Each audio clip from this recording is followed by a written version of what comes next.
en este panel sobre el valor operativo y estratégico de la inteligencia financiera. Las palabras quedarán a cargo del doctor Mariano Federici, quien es abogado de la Universidad Católica Argentina con una maestría en leyes de la Universidad de Virginia.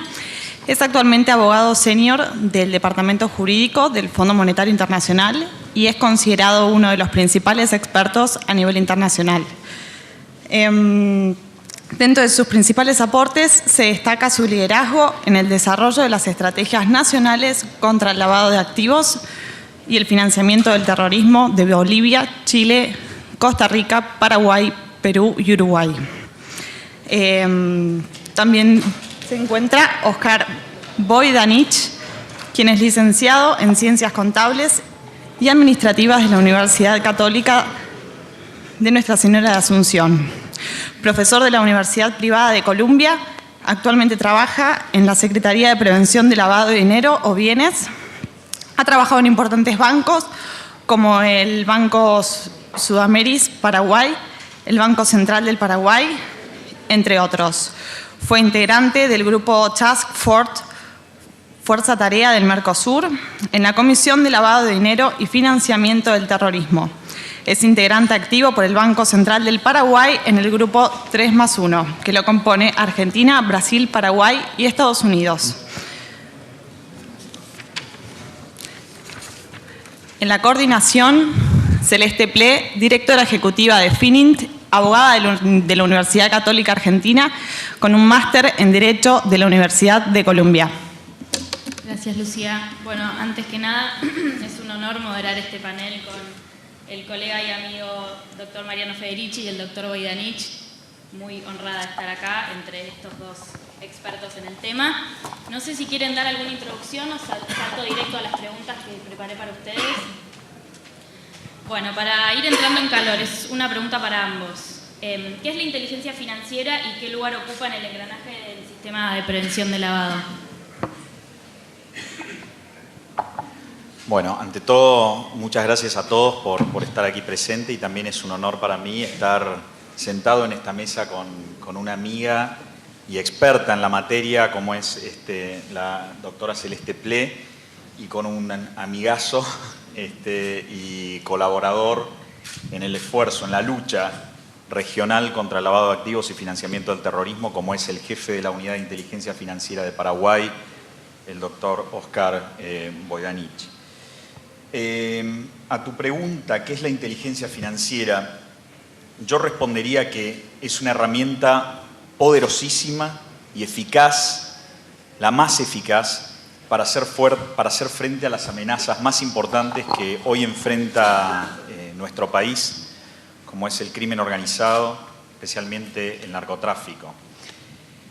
¿Por qué? ¿Por qué es una herramienta tan eficaz y tan poderosa? Fundamentalmente porque ataca el problema en el núcleo, en el centro neurálgico, que es la acumulación, el objetivo que persiguen las organizaciones criminales y narcotraficantes, que es la acumulación de riqueza.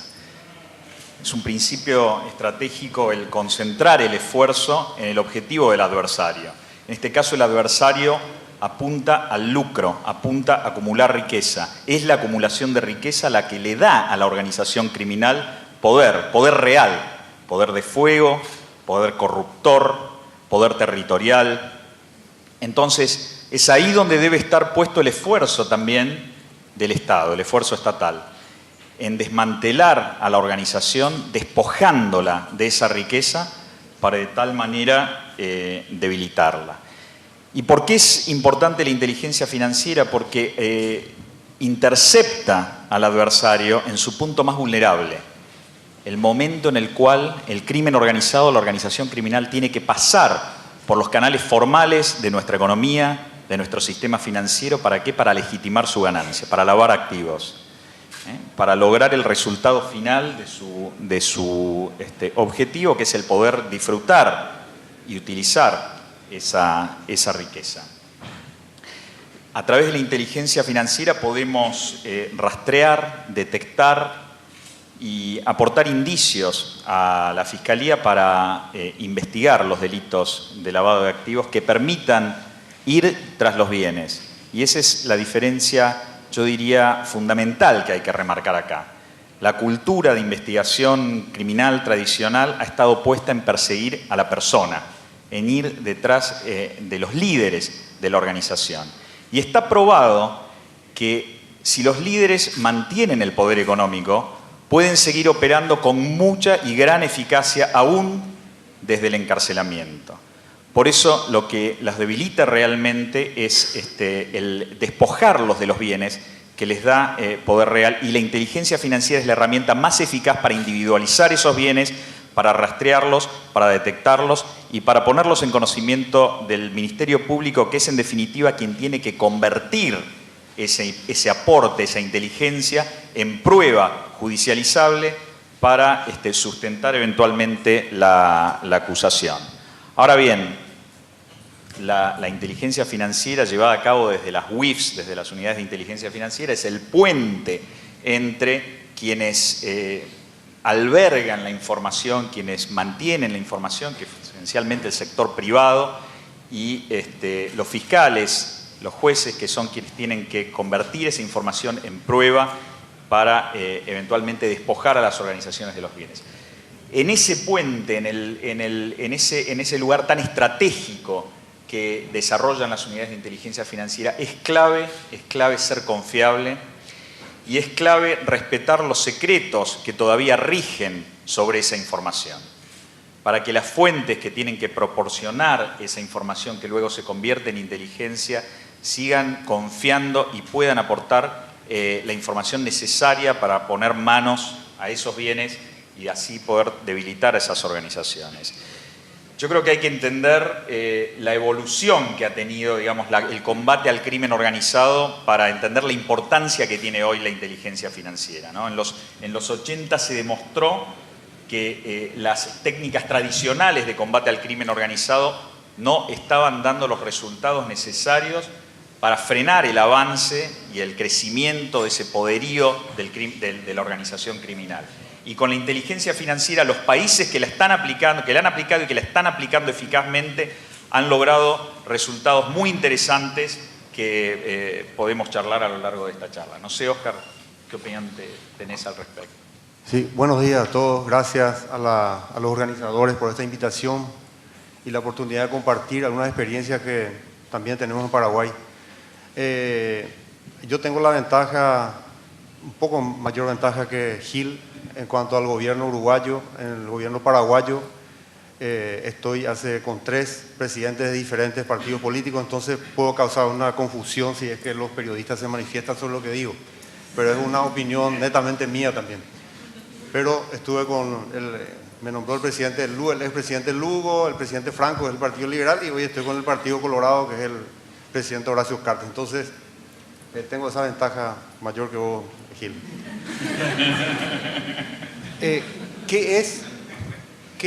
¿Cuál es la función de la unidad de inteligencia financiera? Yo coincido un poco con los colegas que hablaron anteriormente, Mariano.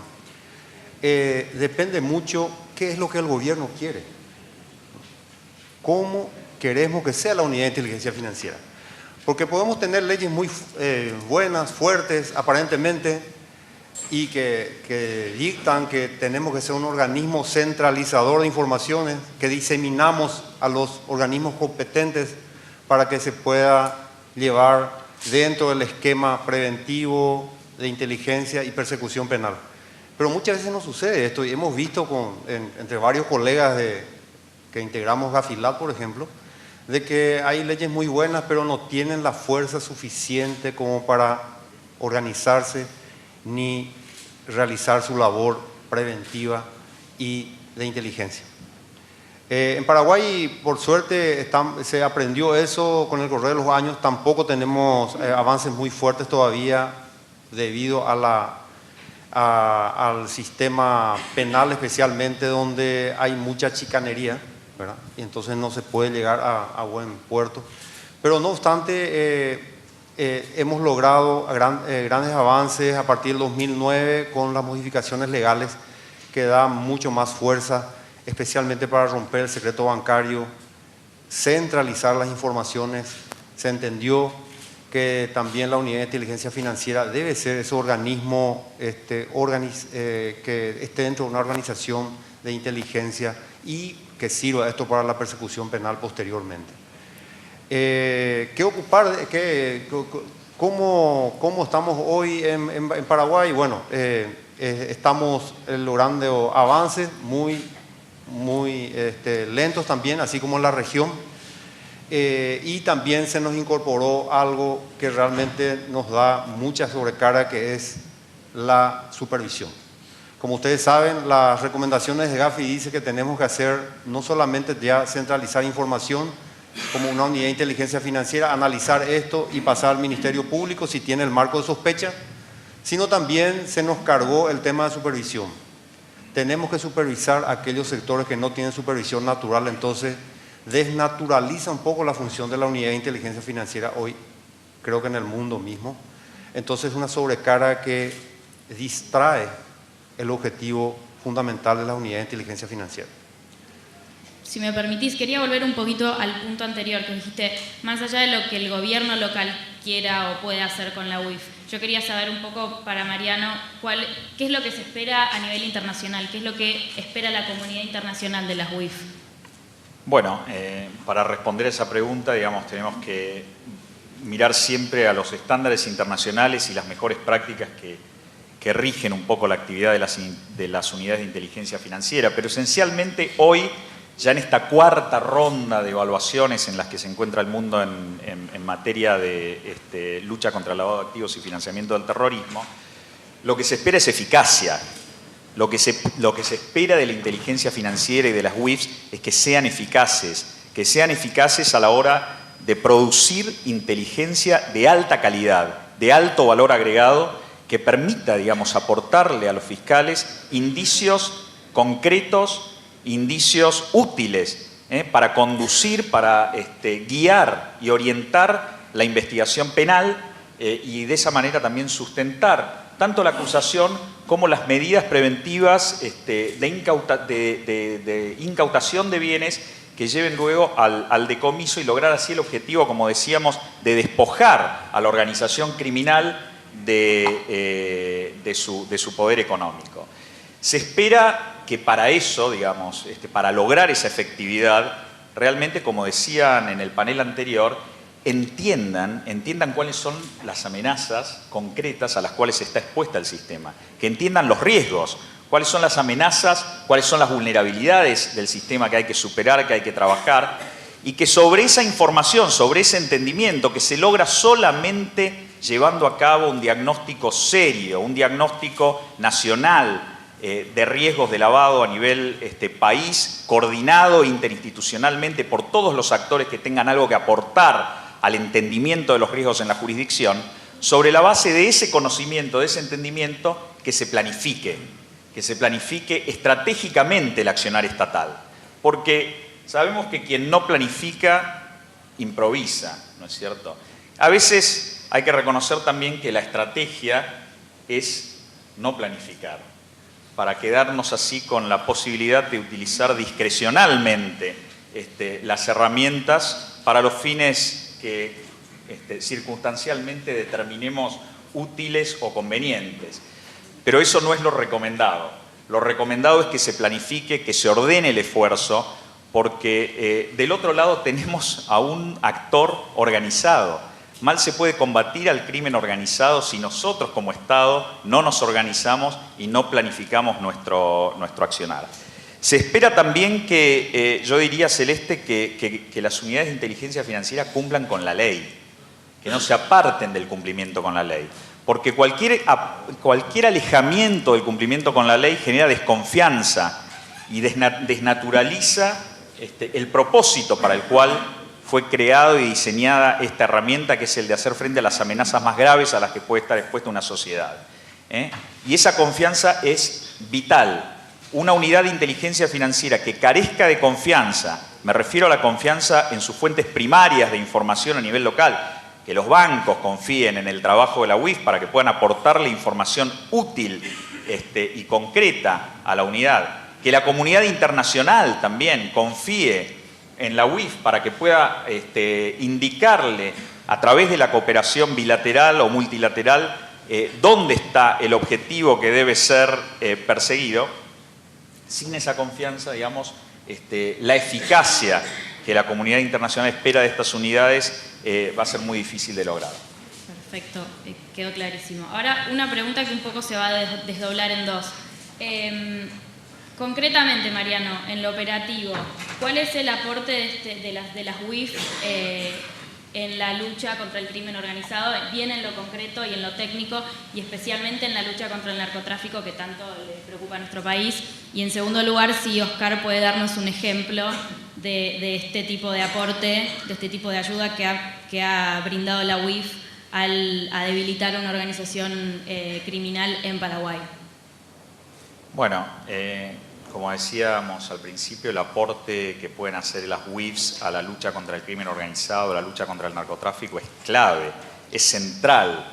Es central porque justamente el dispositivo está diseñado para atacar el corazón de la organización criminal, para detectar, individualizar y poner información en manos del Ministerio Público sobre dónde están los bienes de la organización criminal, dónde está el poder económico de la organización criminal. Las herramientas con las que cuentan las UIF para lograr este cometido son poderosísimas, son de gran eficacia cuando son bien utilizadas. En primer lugar, porque cuenta con las facultades de recibir información amplia de diversas fuentes y de acceder también a información de múltiples fuentes, tanto a nivel local como a nivel internacional.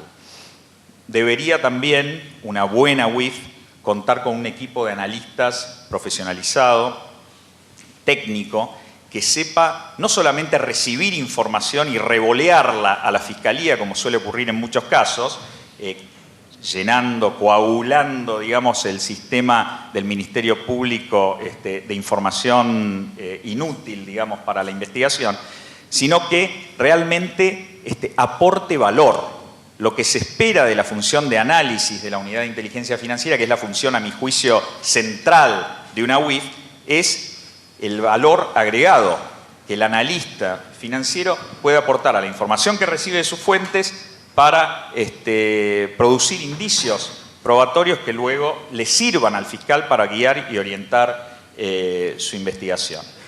Pero además, yo diría también, por todo el sistema internacional que se ha diseñado en torno a las UIFs, sistema de cooperación que es aún imperfecto y creo que muy mejorable, digamos, a futuro, pero que es altamente eficaz. Yo creo que con esa herramienta también hay grandes posibilidades de detectar la comisión de estos delitos que por naturaleza también son delitos transnacionales, que cruzan fronteras, que involucran actores que puedan estar operando en más de una jurisdicción a la vez. Entonces, yo creo que la capacidad de recibir información de otras UIFs o de compartir información con otras UIFs sin tener que pasar por los caminos del exhorto, de la cooperación jurídica internacional, con todas las trabas y la lentitud que eso conlleva, aporta realmente una ventaja crítica, digamos, para hacer frente a este tipo de organizaciones criminales que se mueven con gran velocidad transaccional también a la hora de lavar sus activos, ¿no? Sí, Oscar. No, evidentemente sacaste un punto fundamental. La consolidación del sistema pasa por la confianza y el poder o la posición que el mismo gobierno debe encarar para que la unidad de inteligencia financiera tenga esa fuerza. Sin eso podemos hacer muchas normativas, leyes muy buenas, pero no va a tener la fuerza suficiente para que el sector privado especialmente confíe en la unidad de inteligencia financiera y pueda proveer la información que es fundamental. Sin la información que no provean los sujetos obligados, la unidad de inteligencia financiera está como figura decorativa. Yo hablo siempre de las 3C para que esta consolidación que es la capacitación, traducida en la educación. Estamos trabajando fuertemente en esto en Paraguay, en universidades, colegios, para que se entienda de qué estamos hablando cuando hablamos de lavado de dinero, financiamiento de terrorismo, la coordinación y cooperación que los demás panelistas ya resaltaron suficientemente, sin esa coordinación y cooperación, no solamente a nivel nacional, sino la unidad de inteligencia financiera es un referente internacional. Para la colocación de bonos en Paraguay se tuvo en cuenta si salimos o no salimos la lista gris, qué calificación teníamos, se elaboró un informe específico para la colocación de bonos en el exterior, o sea, es un referente muy importante a nivel internacional. Me preguntaste si había ejemplos de alguna de esas, y bueno, yo quiero hacer mención y resaltar un poco lo que ya mencionó Gil anteriormente, el tema de las sociedades. Se han desarticulado realmente sociedades ficticias que le llamamos, no son ficticias, son reales realmente, son de fachada más que otra cosa, que han remesado fondos al exterior. Es un caso muy sonado en Paraguay, más de 400, 500 millones de dólares remesados al exterior y se fueron a algunos países no solamente para traer alfombras, también más de 20, 25 empresas de este tipo se han desmantelado. He visto también que en Foz de Iguazú, ciudad fronteriza con Paraguay, más de 30 sociedades. O sea, existen tipologías hoy en la región que se utilizan a este tipo de sociedades para remesar fondos al exterior. Y esos fondos, lógicamente, ¿por qué se utilizan estas sociedades de este tipo? Porque no se pueden justificar los fondos para incorporar o introducir en el sistema formal. Dinero que proviene, como ya Martó también resaltó, de 3 sectores también. En Paraguay tenemos reportes de sectores, delitos aduaneros, en su mayoría, narcotráfico, en un buen porcentaje, y también este tipo de remesas al exterior. Si me permitís preguntarte, Oscar, nosotros en la Argentina, como bien dijo Juan Félix, tenemos 7 condenas en materia de lavado, muchas de las cuales la condena se ha dejado en suspenso. Quería saber cuál es la situación de Paraguay en este tema. No es muy buena tampoco, ¿verdad? La efectividad, esperaba que no me preguntes eso. ¿Por qué? Le tengo que ser sincero, la estadística en Paraguay es terrible. Yo no sé si acá en la Argentina cómo es. Pero tenemos 7 condenas, tampoco. Pero no precisamente por la cantidad de condenas, sino la estadística. No tenemos estadísticas reales. Es terrible.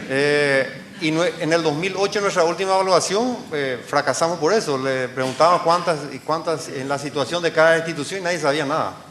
Estamos trabajando fuertemente de eso porque las próximas evaluaciones se va a hablar de efectividad. Y le preguntamos a los evaluadores internacionales, y Mariano está acá, ¿qué significa efectividad? ¿Cómo vas a evaluar la efectividad? Y por estadísticas te preguntan, te dicen, ¿verdad? Estadísticas. Y si no tenemos estadísticas reales o fiables, ¿cómo vamos a hacer? ¿Cómo vamos a mostrar? Entonces lo que hemos hecho en Paraguay he designado 2 personas específicamente que recorran el Ministerio Público, Poder Judicial, Relaciones Exteriores, mesa de entrada, para saber realmente qué hicieron con nuestros reportes.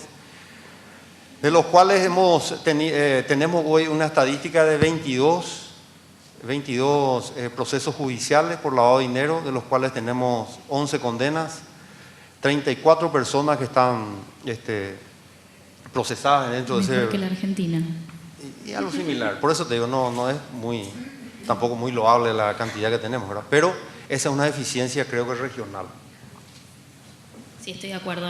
Por eso quería plantear un poco la pregunta. No era una cuestión de comparación, ni mucho menos, sino que la deficiencia es regional. Y bueno, Mariano, un experto en la región, tiene mucho conocimiento en el tema y sabe que se trata de una deficiencia de toda la región, no de la Argentina concretamente, ni de Paraguay. Sí, iba a decir justo eso, ¿no? Digamos, es un problema que está enfrentando toda la región. Se ha avanzado mucho desde el punto de vista formal. No nos olvidemos, hace unos años todavía había muchos países que no tenían bien tipificado ni siquiera el delito de lavado de activos, menos aún el de financiamiento del terrorismo. Hoy todos los países cuentan con tipificación del delito más o menos buena, pero delito hay en todos lados, hay WIFs en todos los países. Hasta la ronda anterior todavía había algunos países que no tenían conformadas unidades de inteligencia financiera, hoy todos la tienen. Institucionalmente también en la construcción de la arquitectura institucional del sistema se ha avanzado bastante a nivel de coordinación, y ahí creo que hay que reconocer el aporte de Gafilat también en haber promovido la coordinación interinstitucional desde los coordinadores nacionales, pero lo que falta, señores y señoras, es resultados, eficacia, Son pocos los países de la región que pueden mostrar eficacia a la hora de mostrar condenas, pero no solamente mostrar condenas, mostrar lo que a mí por lo menos me interesa más, mostrar decomisos reales de bienes, bienes incautados, organizaciones criminales desmanteladas económicamente. Son pocas las que pueden mostrar esos resultados. Yo diría que Colombia es el benchmark interesante para mirar. En los últimos 3 años, por ejemplo, gracias al trabajo de la Unidad de Inteligencia Financiera colombiana, se lograron decomisar bienes por un valor total de 1.3 billones de dólares. 1.3 billones de dólares. Chile también ha avanzado mucho a la hora de aportar información desde la inteligencia financiera para el posterior decomiso de bienes. Pero la verdad es que el avance de la mayoría de los países de la región es magro. Pensemos, por ejemplo, hablamos de 11 condenas, 7 condenas, pensemos en Alemania. Yo fui evaluador del Sistema Nacional de Alemania en representación del fondo. 500 condenas por lavado por año es el promedio. Estados Unidos, bueno, arriba de 800, a veces 1000 condenas por lavado por año, ¿no es cierto? Entonces, creo que estamos todavía un poquito lejos y hay mucho camino por recorrer en la región para mostrar los resultados que nuestras sociedades también están demandando para poder corroborar que efectivamente estas herramientas de las cuales decimos que son tan útiles son realmente eficaces para producir esos resultados, ¿no?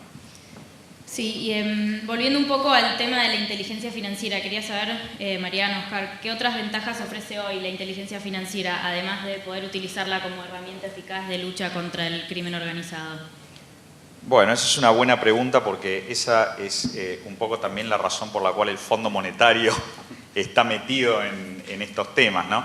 Pero creo que, a ver, una ventaja importante que tiene la herramienta de la inteligencia financiera, además de su efectividad en la lucha contra el crimen organizado, es la posibilidad de contribuir al fortalecimiento de los vínculos a nivel internacional entre países, ¿no?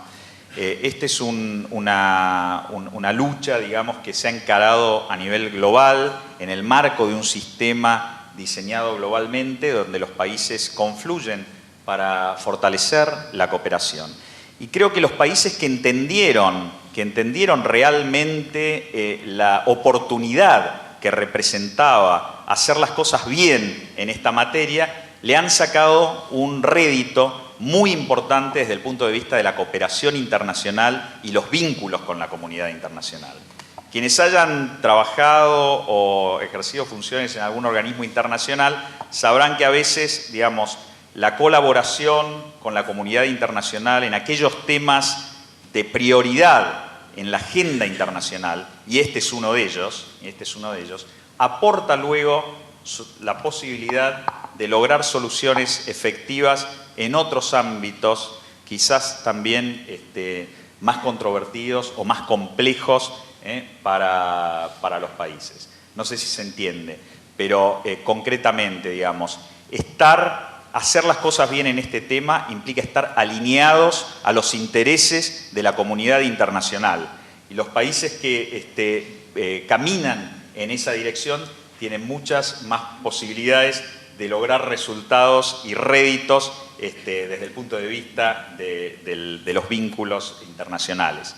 Por otro lado, diría también que este tema es vital para el mantenimiento de la estabilidad económico-financiera de países.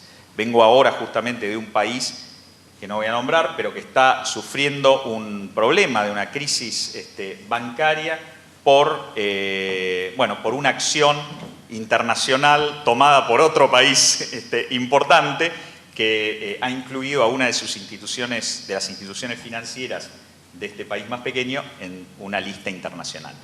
Y yo creo que cualquiera que trabaje acá en la industria financiera sabrá la importancia que tiene que el país haga las cosas bien en este tema para mantener buenas relaciones de cooperación entre bancos, con la banca corresponsal, con la banca global.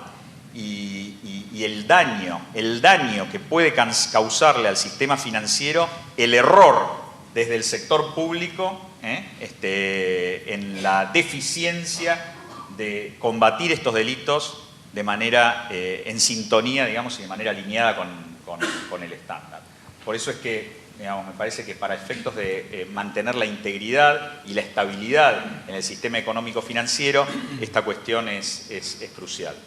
Realmente en el 2008 yo estaba fuera de la Unidad de Inteligencia Financiera, pero de las 40 recomendaciones por lavado de dinero y las 9 de financiamiento de terrorismo, creo que 47 teníamos no cumplidas. Entonces fuimos expulsados del mundo más o menos. ¿Qué consecuencias nos causó eso? Perdimos la membresía con el grupo Egmont. El grupo Egmont es el que centraliza toda la información de las unidades de inteligencia financiera, un canal seguro de información. Y los corresponsales del exterior empezaron a abrir los ojos, nos incluyeron en una lista gris, los famosos colores de listas. Y si ustedes me preguntan la lista gris, ¿qué significa? Escuché hace rato que Juan Félix habló de purgatorio. Entonces yo en ese momento estaba con el presidente Lugo, me incorporé en el 2008 y le expliqué al presidente que estábamos con problemas en la lista gris. ¿Y qué significa lista gris?, me dijo. Y le dije yo, no, que las corresponsalías nos van a cortar, la calificación riesgo país, se condiciona más el comercio internacional, etcétera, etcétera, etcétera. Y también habían en ese momento, en un debate, gentes del poder legislativo. Entonces, bueno, para que se entienda, vamos a hablar en términos sacerdotales. Le dije, me hizo acordar lo que Juan Félix habló, y entonces le dije, la lista gris es el purgatorio, presidente, le dije, y señores. Y si haces las cosas malas te vas al infierno, la lista negra. Y si haces bien te vas al cielo, que es la lista blanca. Entonces hoy voy al Congreso y me preguntan, ministro, ¿estamos en lista blanca? ¿Estamos en el cielo, en purgatorio? ¿Dónde estamos hoy? Entonces se entendió eso. Lo más difícil de salir de la lista gris, y fuimos incorporados a la lista gris a consecuencia de esa evaluación pésima que tuvimos, y la descoordinación fue total. Cada institución hablaba mal de la otra. Entonces la coordinación y cooperación es fundamental en este tema. De hecho, fuimos a incorporar la lista gris, y estar en la lista gris significa que el Gafi te agarra como esos perros rabiosos, esos perros bulldogs, y no te larga nunca. Le cortas la cabeza y sigue por la pierna. Entonces la Argentina salió, pero sigue estando la cabeza ahí, o sea, hay que prestar mucha atención para que esa cabeza en algún momento salga. Entonces, y eso fue lo más difícil, hacer entender a los políticos en Paraguay de que esto no era una cuestión de los países del norte, del imperio, no. Y sé de algunos países de la región que dijeron que me pongan en la lista que quieran y el color que quieran. A mí no me interesa. Que Gafi, ¿quién es Gafi acá? El presidente de un país. Entonces, ¿qué pasó? Tarjetas de créditos emitidas por bancos locales, con esos ciudadanos fueron a otros lados y le rechazaron la tarjeta de crédito. Esa es la consecuencia. Y ahora está muy alineado y está ya también saliendo de las listas negras, ¿no? Entonces, eso realmente fue, por eso hay que estar en consonancia con los organismos internacionales, hay que cumplir esto, no es una presión internacional de los países del norte ni nada por el estilo, tenemos que hacer la tarea como hay que hacer. Paraguay encaró a través de, se acercó al fondo y le solicitó asistencia técnica, el fondo apoyó a Paraguay en esa asistencia, desarrollamos juntos la primera estrategia nacional de lucha contra el lavado de activos y financiamiento del terrorismo de Paraguay, junto también al amigo Juan Félix Martó, que fue nuestro consultor central en el trabajo. Y ustedes recordará Juan Félix, lo importante que fue ese acto de aprobación, ¿no? Donde teníamos al presidente saliente, el presidente Franco, aprobando la estrategia nacional de la mano del presidente entrante, el presidente Cartes, para dar un mensaje fuerte a la comunidad internacional de la importancia a nivel de política de Estado, no ya de política de gobierno, sino de política de Estado que tenía esta lucha para los países, para Paraguay. Y quiero decir que desde el punto de vista de la integridad y estabilidad económico-financiera, no solamente que lograron evitar una crisis desde este punto de vista, sino que también lograron con esas mejoras, con ese avance, con ese progreso, obtener réditos importantes. No nos olvidemos que Paraguay emitió deuda en el 2013, en el 2014, a una tasa en ambos casos inferior al 5%. Y cosa que para otros países de la región sería envidiable, no voy a nombrar a quién. Pero recuerdo que el ministro de Economía de Paraguay, nuestro amigo Santiago Peña, nos mostraba el cuestionario que los bancos internacionales le enviaban a Paraguay, los bancos colocadores de esa deuda le enviaron a Paraguay para la emisión, donde prácticamente un tercio del cuestionario tenía que ver con cuestiones vinculadas a la integridad financiera. Y agrego más, desde el propio Fondo Monetario, hoy en día, después de una serie de políticas aprobadas por nuestro directorio en el año 2012 y ahora ratificadas en el año 2014, la cuestión de la integridad financiera y la lucha contra el lavado ha pasado a ser un tema central en el marco de nuestra actividad de monitoreo de países a través de la herramienta del artículo 4, que Argentina tiene suspendida desde el 2006 por su propia voluntad, pero que esperamos que se vuelva a reencauzar pronto. Y también ha pasado a ser una herramienta central desde el punto de vista de la condicionalidad en los programas financieros del fondo. Hoy uno mira los programas financieros del fondo en Grecia, en Chipre, y va a ver que muchas de las condiciones para los desembolsos de esos programas tienen que ver con cuestiones vinculadas a la integridad financiera, la lucha contra la corrupción, la lucha contra la evasión, la lucha contra el lavado. Así que esa es bueno, hablamos de lista negra, del infierno. Ahora, ¿cómo salió Paraguay de esto? ¿Cómo ayudó o cómo fue el rol de la UIF? Y en su caso, la estrategia antilavado como herramienta para salir de esta situación y para lograr el reposicionamiento económico de Paraguay.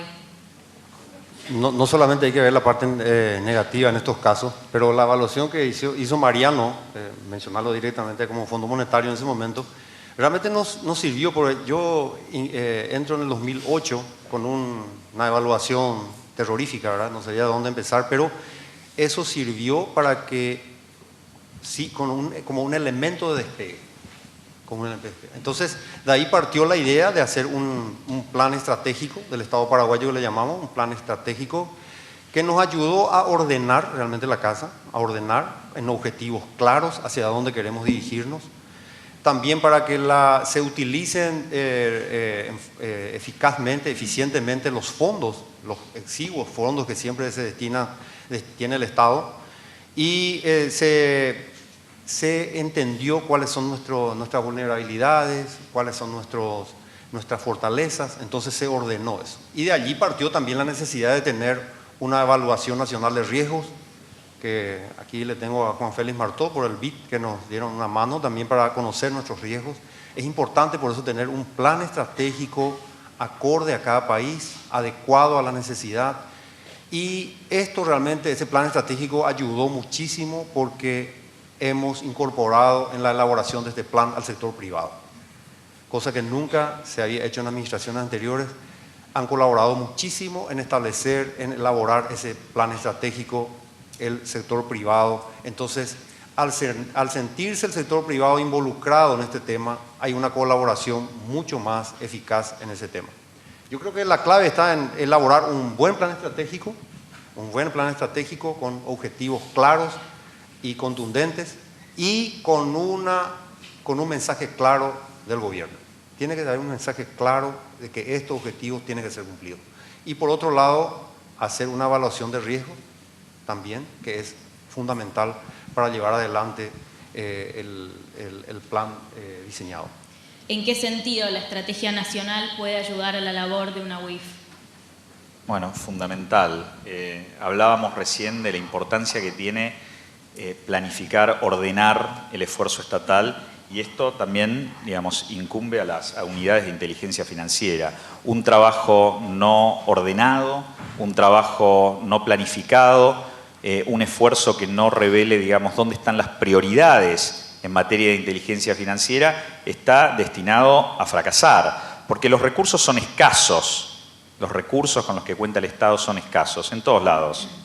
Son muy escasos frente a los recursos de los que dispone nuestro enemigo, en este caso, que es el crimen organizado. Muy escasos. Por eso hay que usarlos de manera eficiente para dar en el blanco. Las pocas balas que tenemos que tratar de que den en el blanco, ¿no es cierto? La manera de lograr esa eficacia es trabajando eficientemente y trabajando de manera planificada, de manera estratégica, de manera ordenada. Los esfuerzos que llevamos a cabo tanto en Paraguay como en Uruguay, en Chile, en Perú, en Bolivia, en Costa Rica, ahora estamos trabajando en el desarrollo de la Estrategia Nacional de Panamá, fueron claves no solamente para ordenar el esfuerzo estatal y fortalecer la coordinación interinstitucional en el esfuerzo estatal, sino también para ayudar a cada una de las instituciones individualmente para ordenar sus prioridades. La estrategia nacional, la estrategia país es la que debe guiar las estrategias de cada una de las instituciones individualmente. Mal podría la UIF tener un plan estratégico propio que no esté en sintonía con la estrategia nacional del país. Y yo creo que en ese sentido los esfuerzos o los ejercicios de planificación estratégica que hemos llevado a cabo a nivel de esta región han sido muy útiles también y como contribución al trabajo de las unidades de inteligencia financiera. Y bueno, tengo la última pregunta para ambos y ya después abrimos las preguntas para el público. ¿Cómo ven la evolución a futuro de la inteligencia financiera a nivel global y la facilidad o no de nuestros países y de la región a seguir el ritmo de esta evolución? Se habla mucho de la evaluación nacional de riesgos, pero hay riesgos que son inherentes a la región, comunes al mundo, comunes a la región, y tenemos que hacer ese análisis regional. Tenemos que trabajar coordinadamente y la unidad de inteligencia financiera que no se adecua a las necesidades y a las exigencias de las nuevas recomendaciones y de todo este movimiento a nivel mundial, va a entrar en un limbo, va a entrar en un callejón sin salida. Hay que adecuarse, hay que cambiar de mentalidad, hay que trabajar coordinadamente con el sector público y privado. De lo contrario, la unidad de inteligencia financiera vamos a quedar muy atrás y no va a ser positiva nunca nuestro trabajo. Y esto hay que hacerlo también regionalmente. Bueno, digamos, como decíamos, ¿no? El trabajo desalineado en materia de inteligencia financiera puede, por un lado, contribuir digamos, alentar la actividad criminal en la jurisdicción y de esa manera contaminar la integridad de los sistemas financieros.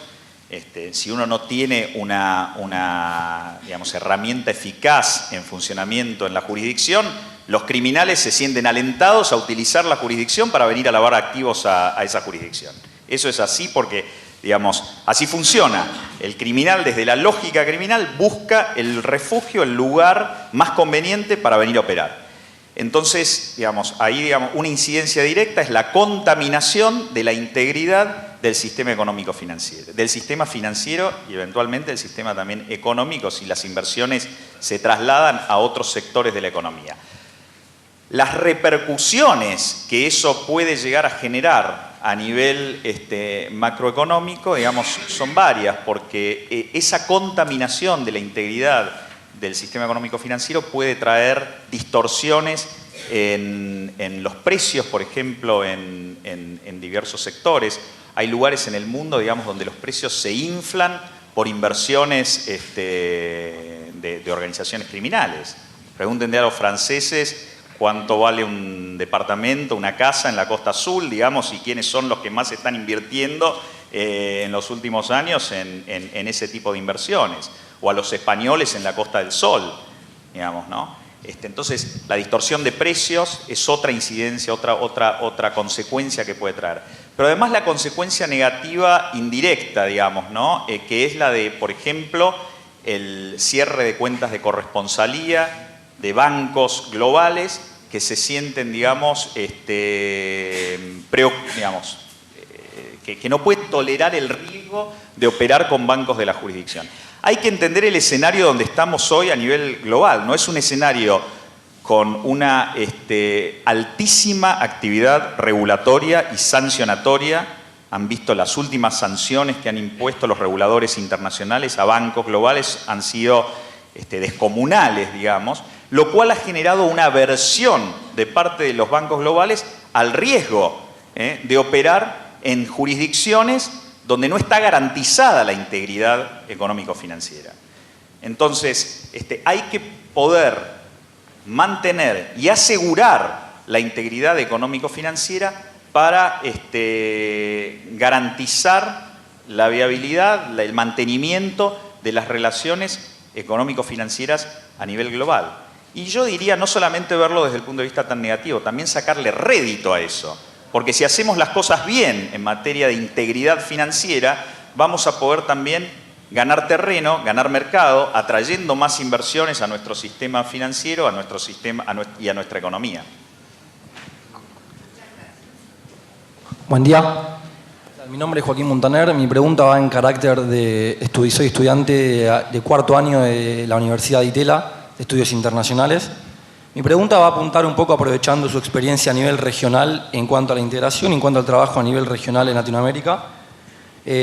Dos cosas. Por lo que hemos escuchado, y hago referencia también a las palabras de Juan Félix, las dos amenazas que yo puedo reconocer con mi poca experiencia capaz en nuestros estudios son, por un lado, la diferencia en esto que estábamos hablando de las voluntades políticas.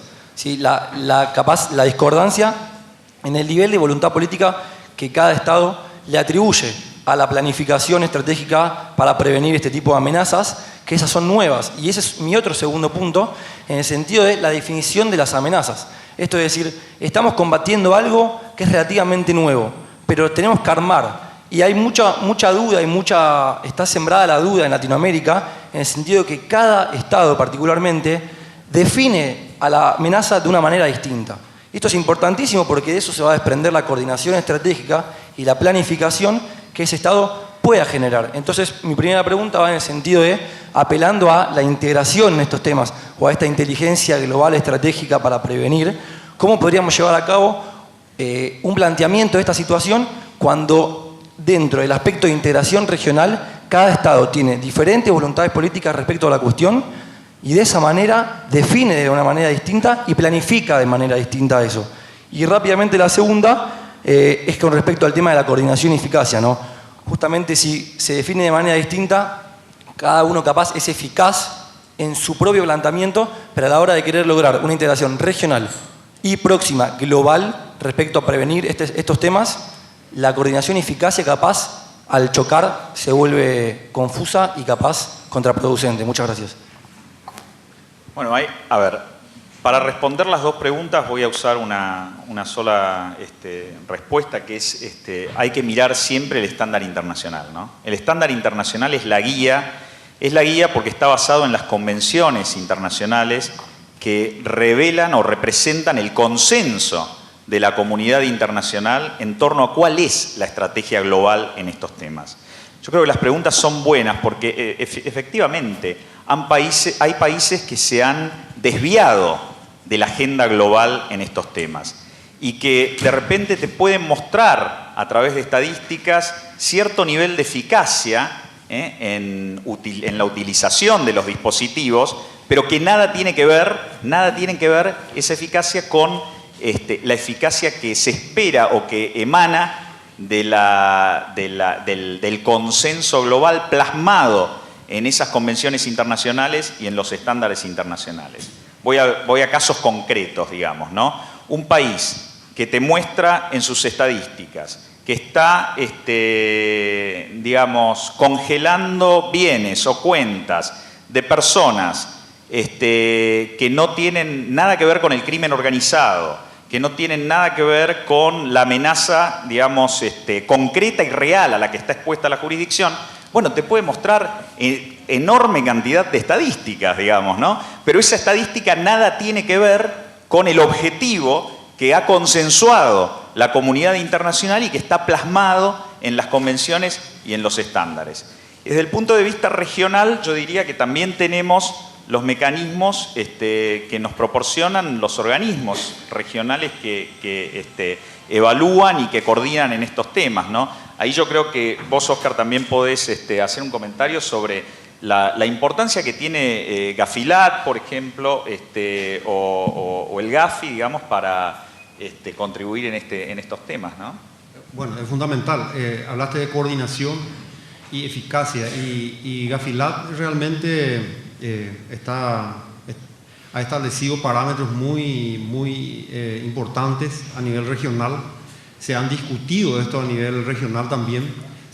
Nos han capacitado mucho porque realmente esa falta de coordinación es fundamental muchas veces porque chocan con los parámetros que los propios países establecemos muchas veces. Entonces, realmente hay que clarificar eso para que en el momento de las evaluaciones no estemos otra vez en la misma situación por la cual algunos fuimos incorporados inclusive a la lista gris. No tenemos mucho tiempo para la última pregunta, pero adelante. Sí, ¿qué tal? Buenas tardes. Mi nombre es Guillermo Plate. Se habló de la estrategia nacional y de la implementación de una estrategia nacional en Paraguay. Yo quería saber cuántos países de la región tienen esta estrategia y si Argentina tiene una, ¿no? Porque parecería ser medular en coordinar y ordenar los esfuerzos de cada país, ¿no? Mandaste al muere. A ver, no, hay, digamos, muchos países que tienen estrategias nacionales. Nosotros desde el Fondo Monetario, como yo dije, y yo fui el líder de esos proyectos, hemos coordinado el desarrollo de la estrategia nacional de Perú, de Uruguay, de Paraguay, de Bolivia, de Chile, de Costa Rica. Ahora estamos trabajando en la de Panamá también. Digamos, yo creo que los países han tomado conciencia de que esta herramienta es vital, no solamente para plasmar en ella la voluntad política desde el más alto nivel. Todas estas estrategias que hemos trabajado y que mencioné involucraron, digamos, como actores a los más altos niveles del Estado, incluso a los presidentes de la República, ¿no? En todas tuvimos el honor de poder trabajar con los asesores directos de los presidentes y de poder ver esas estrategias firmadas y plasmadas en decretos presidenciales. Hay otros países también que han desarrollado estrategias sin el fondo, ¿no? Brasil, Colombia, México. Yo diría que prácticamente todos, salvo algunas excepciones. Pienso en esas excepciones y veo a Venezuela, veo a Ecuador, veo a Argentina y bueno, puede haber otros también. Esos son los países que, a mi juicio, desde lo que yo puedo entender o el conocimiento que tengo, no tienen estrategia, ¿no? Bueno, muchas gracias. Gracias, Oscar. Gracias, Mariano.